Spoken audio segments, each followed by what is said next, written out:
చిత్తూరు జిల్లా కుప్పంలో కృష్ణాష్టమి వేడుకలు ఘనంగా ముగిశాయి. ప్రబోధానంద సేవా కమిటీ ఆధ్వర్యంలో శ్రీకృష్ణుడు ఊరేగింపు కార్యక్రమాన్ని ఘనంగా నిర్వహించారు. ఈ కార్యక్రమానికి ముఖ్య అతిథులుగా Kuppam municipal chairman Selvaraj, BCCL state director Venu పాల్గొన్నారు.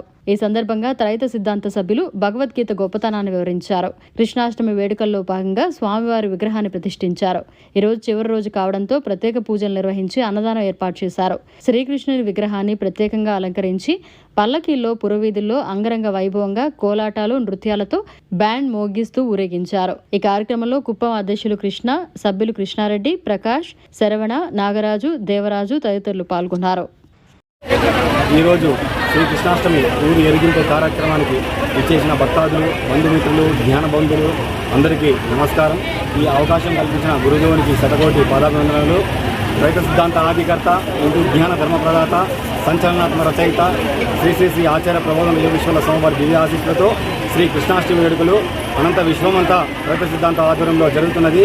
తమిళనాడు, ఆంధ్ర, కర్ణాటక, ఒరిస్సా, జపాన్ అన్ని దేశాల్లో కూడా శ్రీకృష్ణాష్టమి ఘనంగా జరుపుకుంటున్నాము.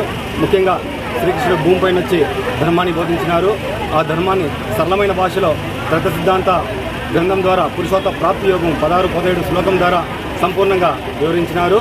ఈ జ్ఞానాన్ని అందరికీ తెలియపరచాలని మా గురువు గారు ఆదేశాల మేరకు మేమందరికీ రైత సిద్ధాంత జ్ఞానాన్ని పరిచయం చేస్తూ హిందూ జ్ఞానాన్ని ముందుకు తీసుకుపోతున్నాము. శ్రీకృష్ణుడు భూమిపైన పుట్టి ఆయన ధర్మమును తెలియపరిచి ఆ పండుగ వేడుకల్ని ఈరోజు కుప్పం పట్టణం నందు వేడుకలు ఘనంగా జరుపుకొని ముందుకు వెళ్తున్నాము. కలియుగంలో మొట్టమొదటి పండుగ శ్రీకృష్ణుని పండుగ. పూర్వకాలంలో 11 రోజులు చేస్తున్నారు. ఆ పండుగ కనుమరుగైంది. తిరిగా ఆ పండుగ ముందుకు సాగాలని ఆ దేవదేవుని వేడుకుంటూ మా కుటుంబ సభ్యులు, తర్వాత బంధుమిత్రులు, జ్ఞానబంధులు, పట్టణ ప్రముఖులు అందరూ ఆ కృపకు పాత్రలు కావాలని ధన్యవాదాలు తెలియజేస్తున్నాము. ముఖ్యంగా విచ్చేసిన పత్రికా విలేకరు. మరిన్ని అప్డేట్స్ కోసం మన HN9 టీవీ ఛానల్ ని సబ్స్క్రైబ్ చేసుకోండి.